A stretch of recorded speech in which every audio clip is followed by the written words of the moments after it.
Hi, welcome to Designer Discussions. And we are so excited to have as our guest today, Cheryl Kees Clenendon. She is the Designer of the Year for Kitchen, Bath, and Business magazine.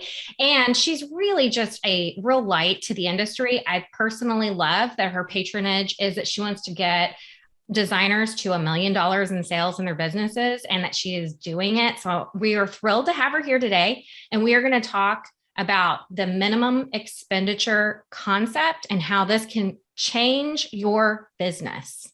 Great. Thank you. I'm happy to be here. Welcome to the Designer Discussions podcast. Tune in each week where we discuss marketing, branding, PR, and business advice for design professionals. So Cheryl, can you tell me, what do you see are designers' biggest problems in their words? Like, what are they saying that they have a problem with? Okay, what they're saying they have a problem with, I would say, is probably fees, just how to structure the fees, what to charge, how to charge it. Like, do I charge it by the square foot? Do I charge it by the hour? Do I charge by the hour? Do I do this, do that? These are the issues that I'm seeing in my own Facebook group, Small Business Think Big, but also in other groups that I'm a part of, that I stay a part of to kind of stay relevant and keep up on what's going on. Sometimes I think that the problems are, they think the problems are not finding the right client. Okay, because they're going to, Facebook moms groups, and then they don't understand why that mom is shopping them, because, that's what happens 9 times out of 10. Nothing against moms. I'm a mom. Nothing against Facebook groups of moms. However, historically, they are not the best place to find the best leads for most designers who want to scale their business. So I think there's a lot of different problems. The key is that what people think their problem is not necessarily in reality what their problem is, if that makes sense at all. Completely and totally. And I see it a lot in our industry because there's a lot of people who are working on their own. They're a 1 or 2 person business. They probably haven't had the mentoring opportunity or worked for a successful designer in their history. And they're just picking up business models from here or there and trying to make it work. Or maybe they're even starting off by saying, hey, I did my house, I can do my friend's house. Now I should just start charging by the hour because that's how designers charge. So I'll just pick a number lower than the last person and I'm going to start my business this way. Right. So I'm not real surprised to see when some people's outcomes are not what they're putting into their businesses. So one of the things I'd like to just touch base on is that I grew as a designer in a boom town. We started off in a town that had 3 or 4 skyscrapers. We had 5 nice restaurants, and people had $500,000, 5,000 square foot mansions in the oldest, most expensive part of town. And so if you were a designer in this town that I live in, Austin, Texas, you would have your clients come in and you would operate as a custom furniture store for them. And you would say, hey, I understand we're going to need new carpet. We're going to need new paint. I'm going to hire all your contractors. I'm going to help you design your kitchen, and I'm going to help you furnish this whole house as your designer. And here's my contract. I'm going to expect from you that you are going to buy everything from me, and I'm going to be placing all of the orders for you. And you're going to have to spend at least this much to be a client of my business, because my goal is to create a beautiful home that I can get more work off of, right?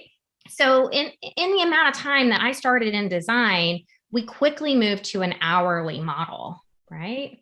Yes. And it really changed, I think, the mindset and the thinking that we see in the design industry as to what our goal is and what it is that we're doing. Are we providing like a daily housekeeping service for people where we just touch on things here and there? Or are we still these artists and these craftspeople that are creating a product? So what I would love to hear from you is a little bit about how, when you meet with a client, you can assess if the project is a good project for your business or not, and how designers can look at and handle those situations to make them clear, profitable, and some tools that you can recommend to help people out.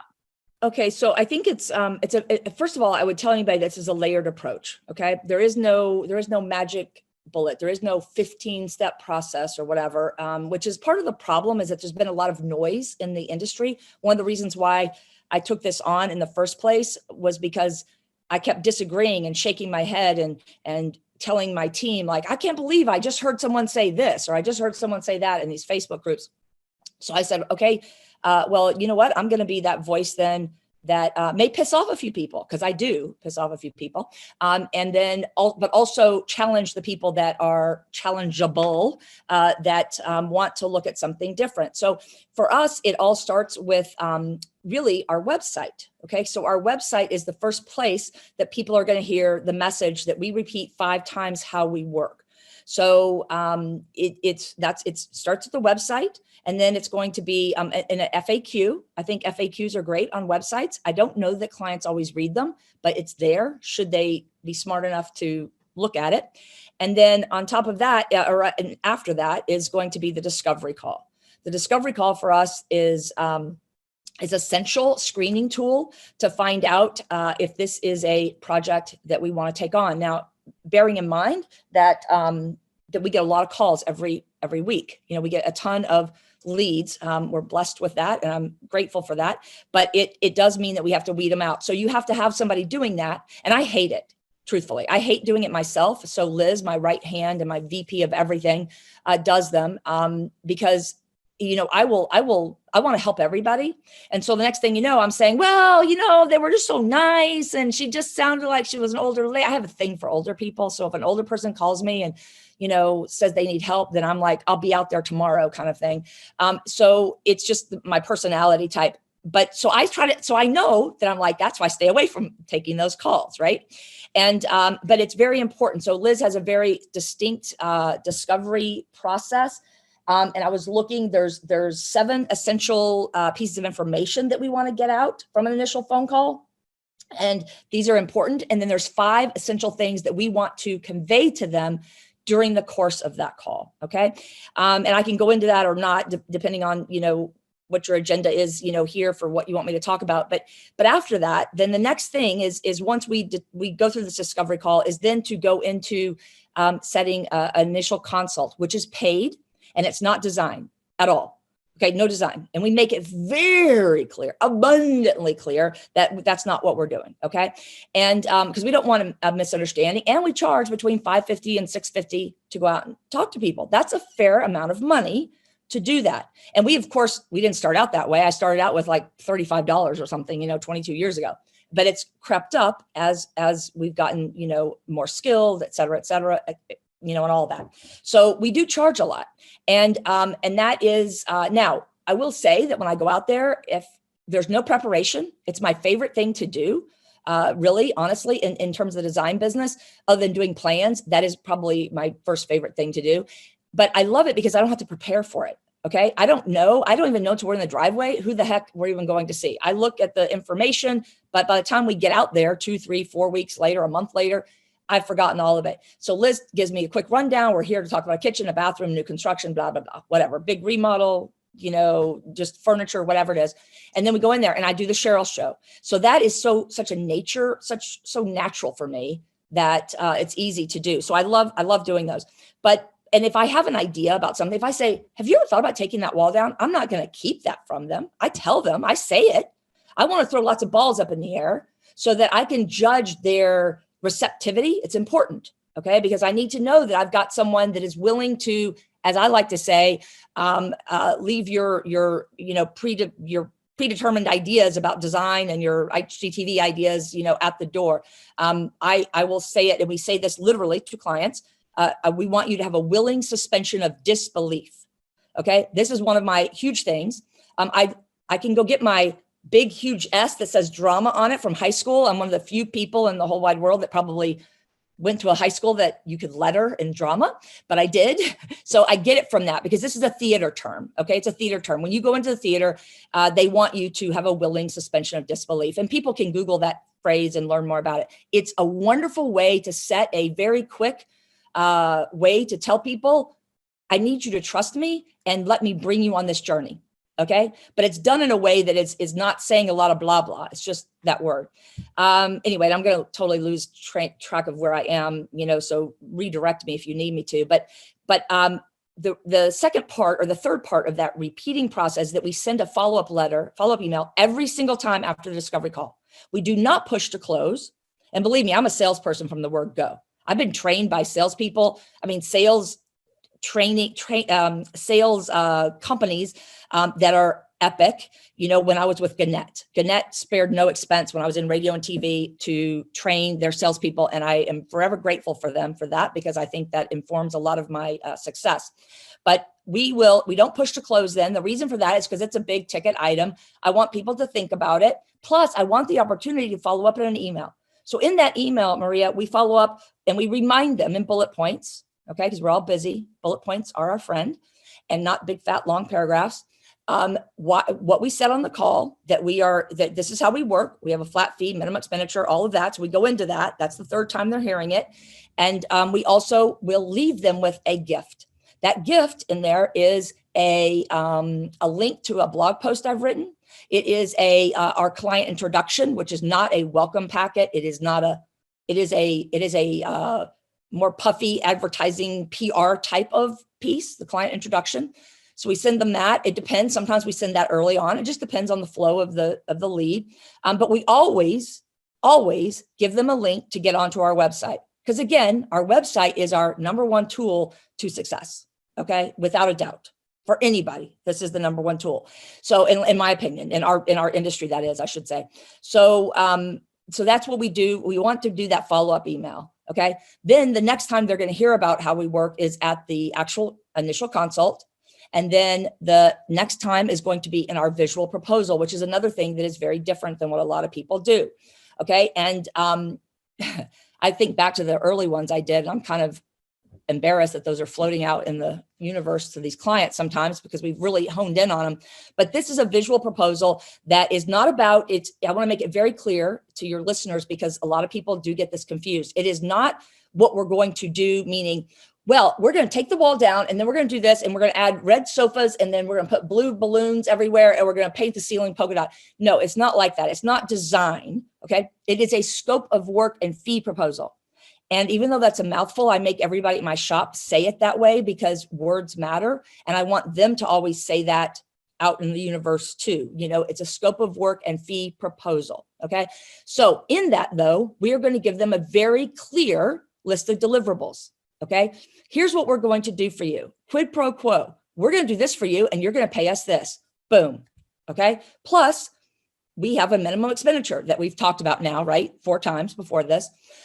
We have that, and that is going to be X. Okay. Then further to one more time, really. So I guess it's like maybe 6 times if you want to count that way. We put in there about the minimum expenditure. So it's like how we work: flat fee, minimum expenditure, and hourly for project management. Okay. So that is, we put each one on a page, and we tell people in the email when we're sending this to them, we tell them, hey, we're going to send you this really great proposal. It's going to be long, so we want you to know that, but it's very easy to flip through. And quite frankly, it's quicker to read than it is an LOA. I get designers sending me LOAs all the time. Okay. When I first start coaching them, and I'm like, okay, you've lost me after about paragraph 2. Okay. Because most people that are in the industry tend to be a little wordy, in general. I am included with that. But people these days are busy. They need you to cut to the chase. And if you're talking to your ideal client, my ideal client's a lot like me, Maria, honestly. They're a lot like me, busy professionals. They want to vet you. They want to know the best person for the job. Then they want to hire you. Then they don't want to have to know what they don't need to know. Okay. They're going to trust you to make sure that they're in on the plan and doing everything, but not, too far in advance.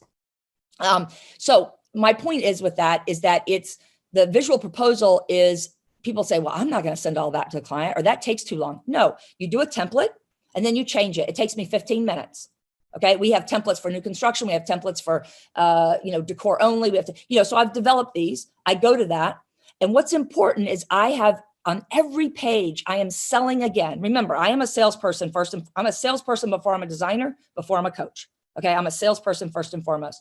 And, you are going in there and you are reminding on every page why they called you in the first place. Look at that beautiful kitchen. Look at that beautiful bathroom. Look at that beautiful living room. So I tailor the photos to be what that person, what kind of information they gave us at the initial consultation on the discovery call. Meaning I'm not going to put in there super New York loft modern if somebody is typical Southern client that we may have that wants paneling and all that sort of thing. Okay, so I'm not going to turn them off because, I'm smart that way to not give them something that they're not looking to do. So we customize that. We put in the specific fees and everything for that particular job, the minimum expenditure, and then we send it off. Okay, we have huge success with this. Now, sometimes we may not get the job, and that's okay. And people need to know that it's okay. It's okay. It was hard for me to accept that because I'm a salesperson. I want to win them all, right? I want to win them all. That's not doable. That's not sustainable. That's not smart. So I had to train myself to not want to win them all. And I think that that's something that people don't always realize is they don't need them all. They don't want to win them all. You only want to win the people that are right for you, right? And that accept how you work. So that's basically, in a nutshell, the process of how we remind everybody about that. I'm not even sure if that pertains to your original question because now I've forgotten, but that is the repetition part that you and I talked about earlier that I think is really important for people to understand that this is not a slam dunk. Here's a magic wand. You do this and you're going to win all the money and you'll pass go and all that crap. No, it is a layered approach. You have to work on your mindset, all of these things. Otherwise, it's not going to be successful for you.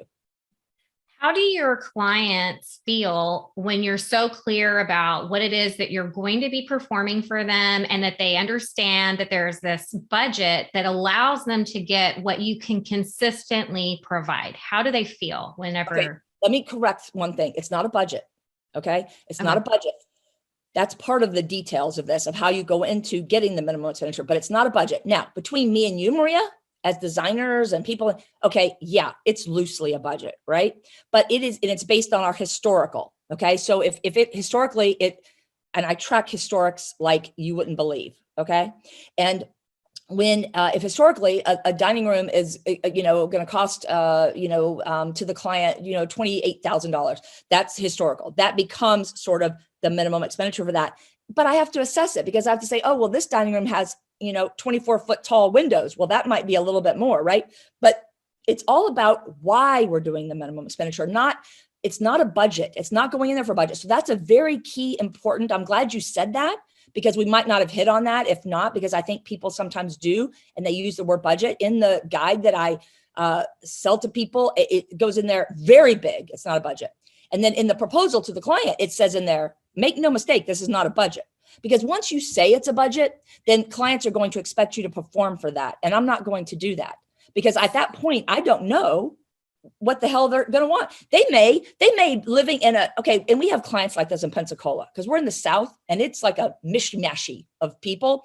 And it's people that are down to earth a lot of times. And they may be living in a $300,000 house, but they want a $250,000 kitchen. And by God, they got the money to pay for it. I'm going to give them that $250,000 kitchen. Okay. Now I may point out to them at some point, because I'm an investor in real estate as well. I may say something like, okay, you do realize that, this might be a little overkill for this neighborhood or whatever.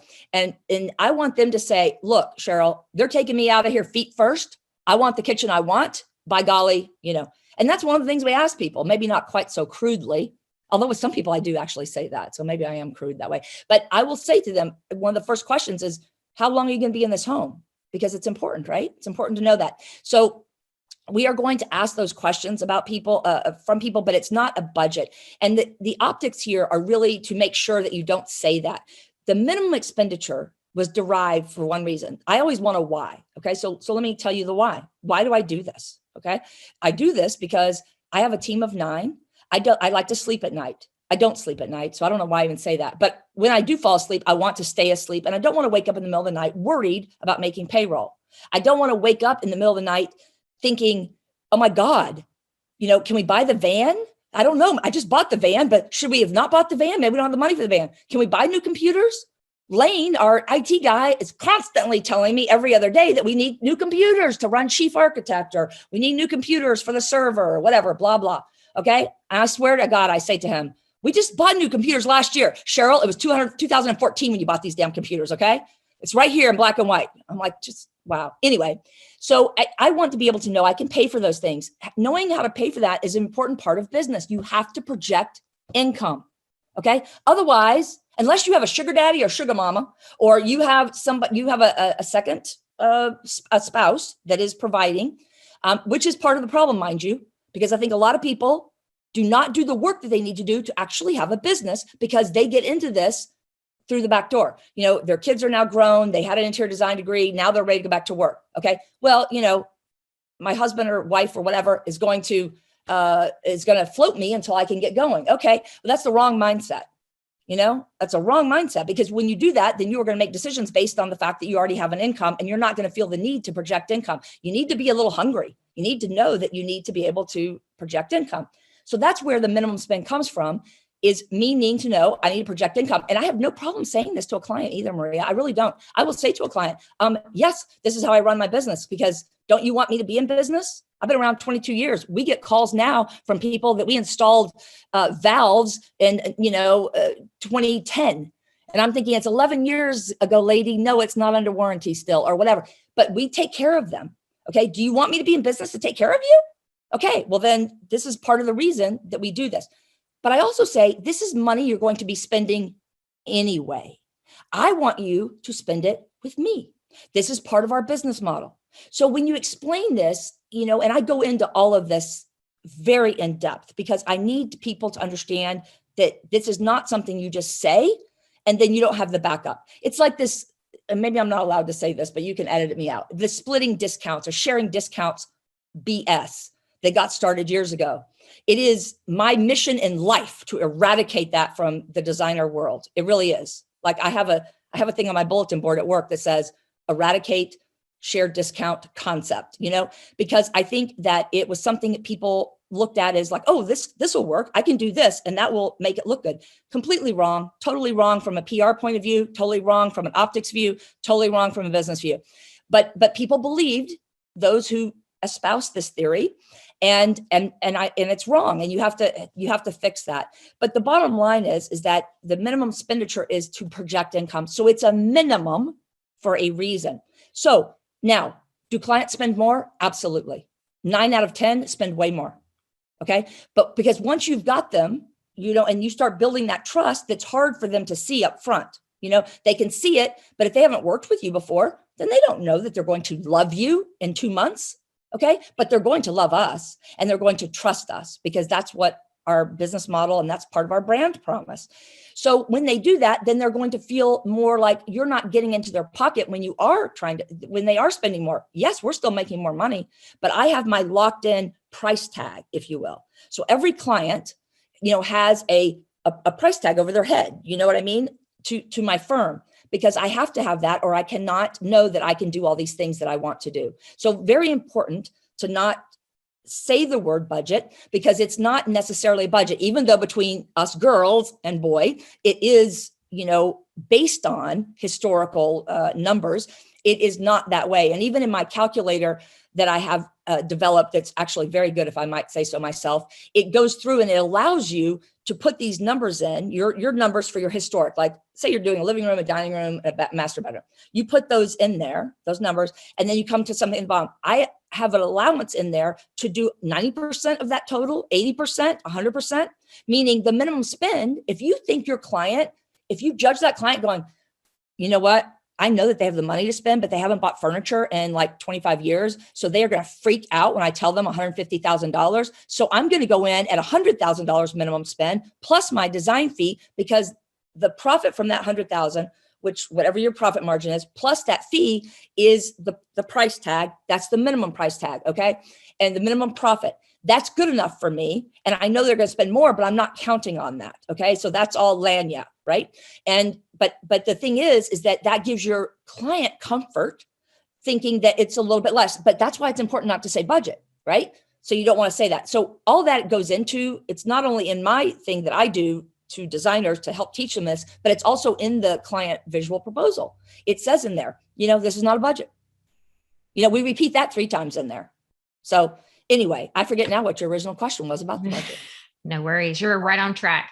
So first off, I want to say that designers want to have luxury clients. They want to have luxury products and projects. But one of the things that I feel like is a luxury is feeling comfortable with the people I work with, knowing that I'm going to be taken care of, and having something like a visual proposal. We've had a branding expert on before in another episode where she talked about the visual proposal makes all the difference in the world when you're working with luxury brand clients, because you're not just telling them what you're going to do, you're showing them.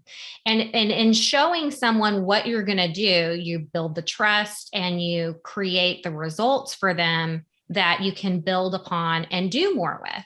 And so what you're doing with your minimum expenditure is also establishing security and stability for your staff and your employees. And I think a lot of designers can't keep people in their office. And it's probably a lot to do with how they see that the funds are being run through the business, or how spread thin they are, and that their profits aren't there. And so all of this is all beneficial.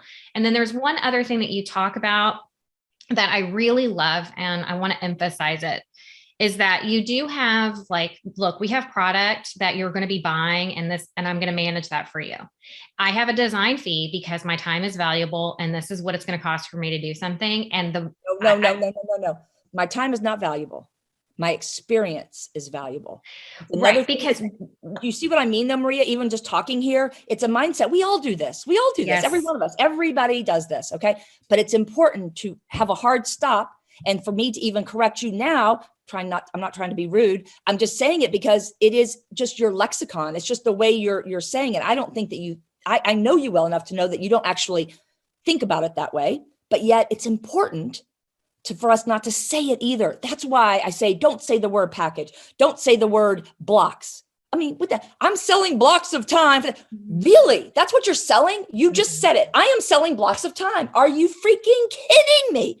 This makes me insane when people say this. And I'm sorry to whoever I'm offending listening to this, but you don't sell blocks of time. Okay. If you do, then you're not a designer. Okay. Let's just say it the way it is. You're a block seller.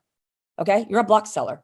Okay. So you don't sell blocks of time. So anyway, the reason I say that about what you just said is because these optics and these kinds of mindset things, are just the same. Why we call everything Kleenex instead of tissue or whatever. It's important to eradicate that from your language and start over if you really want to embrace the mindset. I just happen to know you, and that's why I know how you think, but I think that it's very easy for those words to sneak in, right?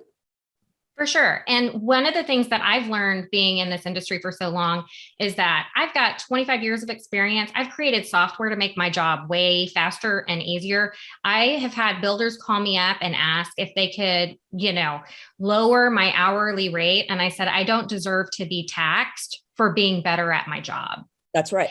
And unfortunately, that is how I feel as a designer. And so my favorite clients are the ones where I can say, look, this is my fee to handle this, manage this for you. But one of the words that you use that I like, and I use a different word for it, is that people can't assume a flat fee covers duration.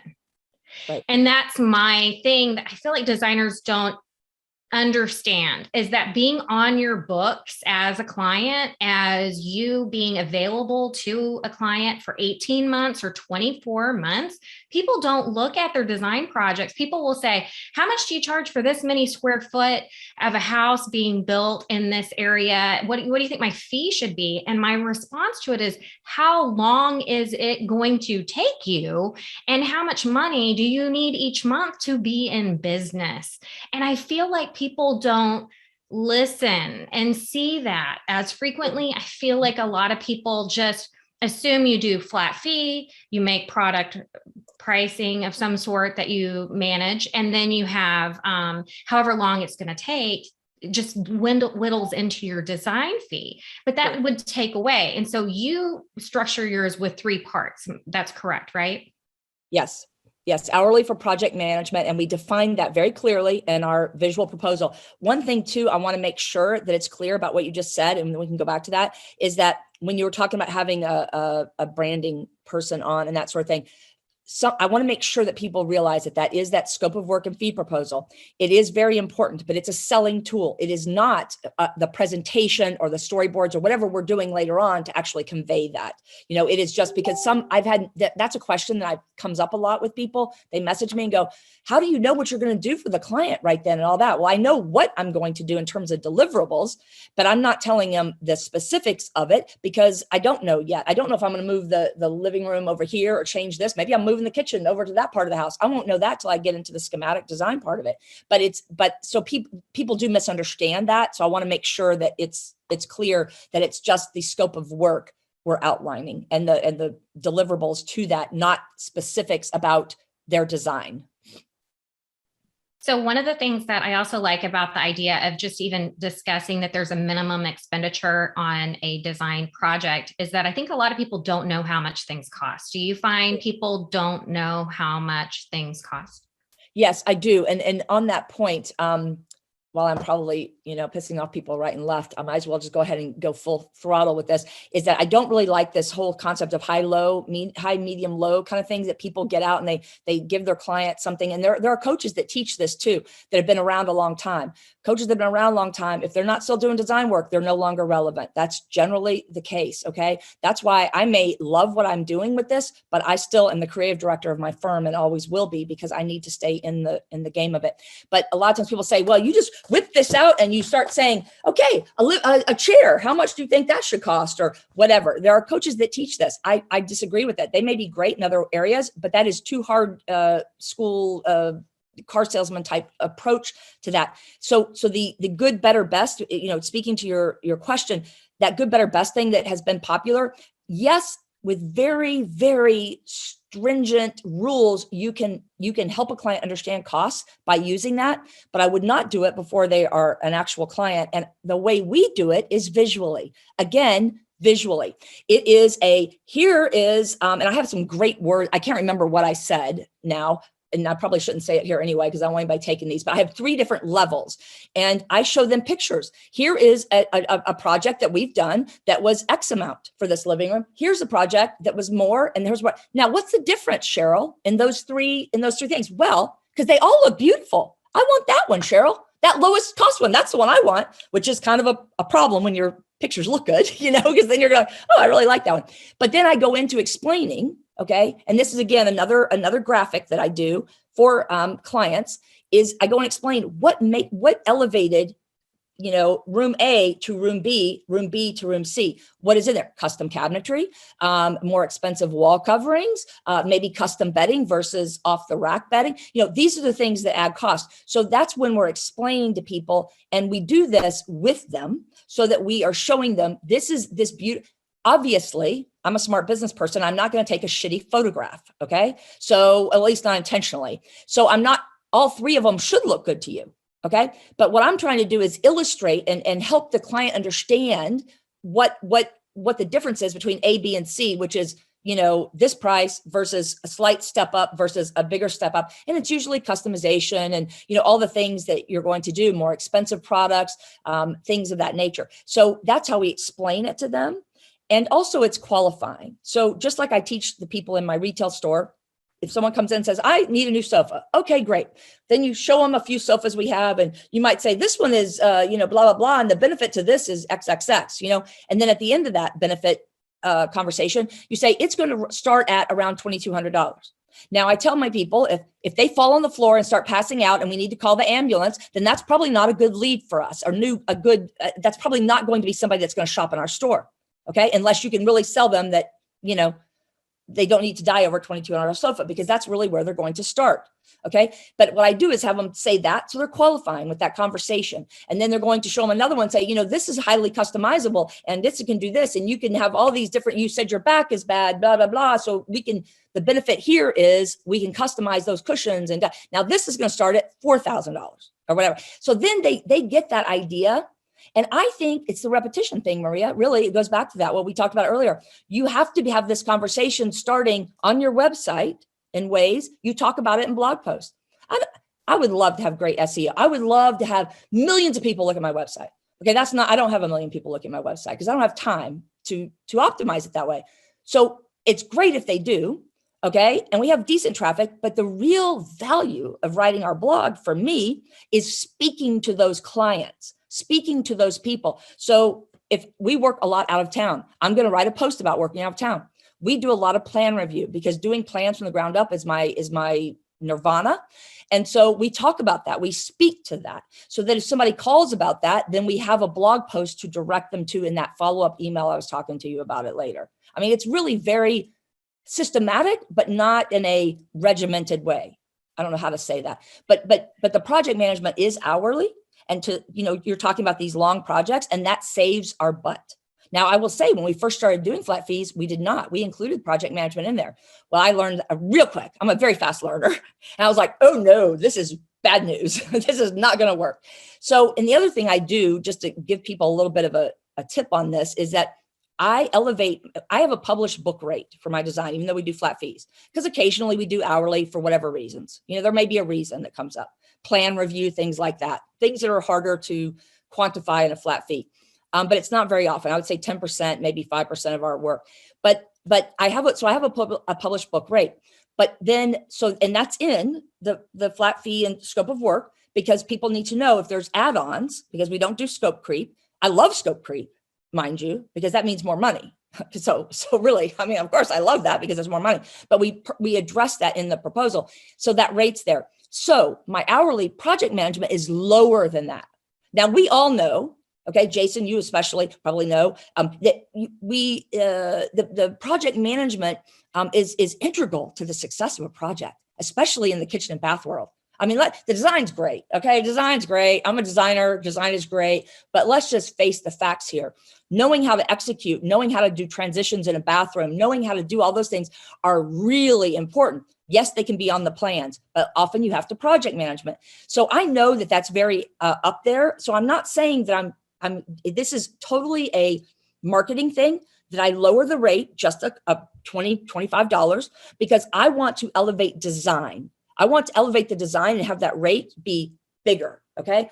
And then also, as you probably know, because I've talked about this a lot in our group, that I study consumer behavior. It's a sort of a hobby, I guess, for 30 years. And people are more likely to not, or less likely to complain about a project management hourly bill when the rate is lower than design. And you know what? I can't even tell you really all the mental gyrations that people go through, why this works, but I can tell you, I coach enough designers to tell you that it does work. It does when you do it just a little bit lower. The initial phase of the design process, like concept and development, that is when your creative juices are the most valuable. I mean, you make the biggest impact at the beginning of a project. And so when you get into project management, that makes so much sense, because then people feel like they've accomplished something.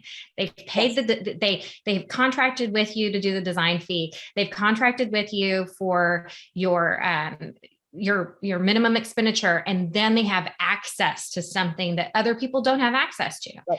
We are a patient advocate, so to speak, patient advocate. And I will say, we also, on top of that, have non-negotiable milestones.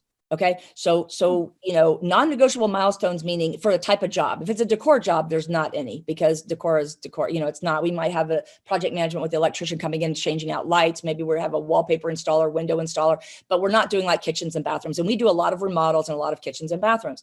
So there are negotiable, and we say it in the scope of work and fee proposal, milestones.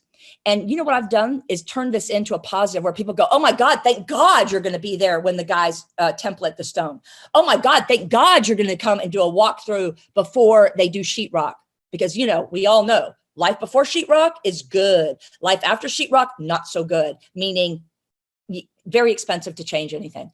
So when I position this, okay, it's yes, you're going to pay me for this. You're going to pay me for these milestones. We do it on purpose. We don't include it in the flat fee. The reason for that is, one, keeps the flat fee from being, like looking really big and people seeing that big-eyed number and freaking out. And then also I am turning around this kind of what some people may call a negative, meaning you are going to pay me for this time. Some people may see that as a negative. I turn it into a positive, because I'm telling the clients, hey, I gotcha, because I'm going to be there, because this is the kind of work we do. Now, if you don't do this kind of work, then this is different, but this is the kind of work we do. So absolutely, we're going to be there and do a walkthrough before the sheetrock, after the sheetrock. We're going to go in there and make sure that the kitchen, that the plug for the Sub-Zero refrigerator is up in the right-hand corner and not down in the middle or down low, because no matter what specs we give or what plans we give or how many times we highlight that, electricians half the time do not put it in the right spot. So there's things like that we're going to catch before it becomes a burden for the client or the contractor. Okay. And I think, so that's where the milestones come from. And I think there's 10 or 12 of them. I can't remember off the top of my head. And we list them out in the proposal. If it's that kind of work, again, if it's a living room and a dining room and a master bedroom we're redoing, then I'm not going to probably include that in that proposal because it's not germane. But most of our work, it is germane. So that's important. So that's speaking to what you're talking about segmenting it and breaking it up a little bit, but also covering my tushy so that my team is not running out there every 5 minutes because the electrician doesn't know how to read the damn plan, which is unfortunately a problem. Now, I will say to designers, I've seen some of your plans, ladies and gents, and they ain't so good. Okay. So what I'm going to say is you get your own house in order before you start pulling these things out. Because if your plan is like, got 2 dimensions on it, or doesn't talk about the transitions of the tile in a bathroom, or doesn't go into the details of where the pot filler is going to go. No, the pot filler doesn't go in the middle of the damn backsplash. Okay. It doesn't. That looks ridiculous. It goes off a little bit to the right or a little bit to the right. It's just all these things. If you're not telling the plumber exactly where the waterway comes out for the shower head, then you aren't doing your job as a designer. In my humble opinion, if you are doing kitchens and bathrooms, do not call yourself a kitchen and bath designer if you are not doing this, in my opinion. I don't know if someone's really going to nail me to the wall for this, but that's how I feel about it after doing 22 years of kitchens and bathrooms, because you need to look at, and this is another way to sell product, for kitchen and bathrooms. People will say, oh, well, I can't make any money on that. No, it's difficult to make money on product in kitchen and bathroom. That's for sure. We still have a minimum expenditure. Okay. But it's not as profitable as doing a living room. Let's just face the facts. But I charge much higher fees for kitchen and bathrooms, much higher fees, double, triple, much higher, lots more work. And I've got the experience to back it up. But things like, how I get them to let me buy the products is because I'm thinking, okay, do you know how many different shower arms there are and shower heads there are and how far they come out? And are you doing an extended arm or are you doing a short arm? Are you letting the plumber tell you where that shower waterway is coming out? Are you going to look at the website of, some major brands that still say it should be like at, 74 inches or something off the floor? No, sorry, my client's 6'5". Okay. So if the plumber doesn't pay attention to that, it gets done wrong. Okay. Then you create all these problems. Now, if you're not doing drawings that indicate that, then you shouldn't be doing kitchens and bathrooms, in my opinion. But if you are doing drawings like that, then you should be having these milestones so that you can go and put your eyeballs. I have a certain list of considerations that we go out and we look at, we put our eyeballs on it. Oh my, that looks a little short. Let me go see if the plumber read the plan. Take a tape measure out. No, he did not. Before we install the tile, let's fix that, because then it's easy to fix. After the tile, not so easy. So a lot of the problems that I see in these groups and people talk about, people are doing kitchens and bathrooms that aren't skilled enough to do it. They should learn what they're doing and then come back and start doing that.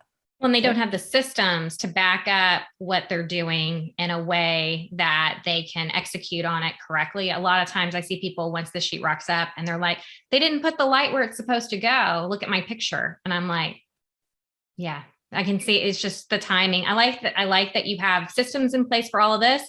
And so what all is included in some of your guides that you have available on Damn Good Designer? A minimum spend and flat fee guide is 6 modules, and it's about mindset. It's about project management. There's a thing in there. I'm doing a deeper, bigger thing about project management, but we do go into it there.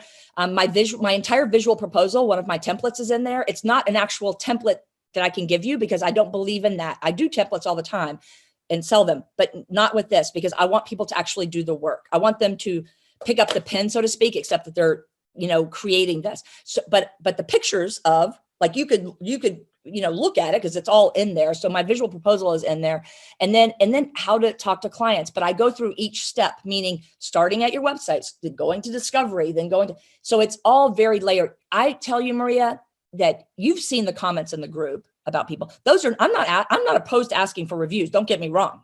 The comments are pretty crazy. But those comments are not, like, someone just said something over the weekend. I had no idea she even bought it. And when she said that, I was like, she was just so, it was random. And she just said, that was a game changer for me.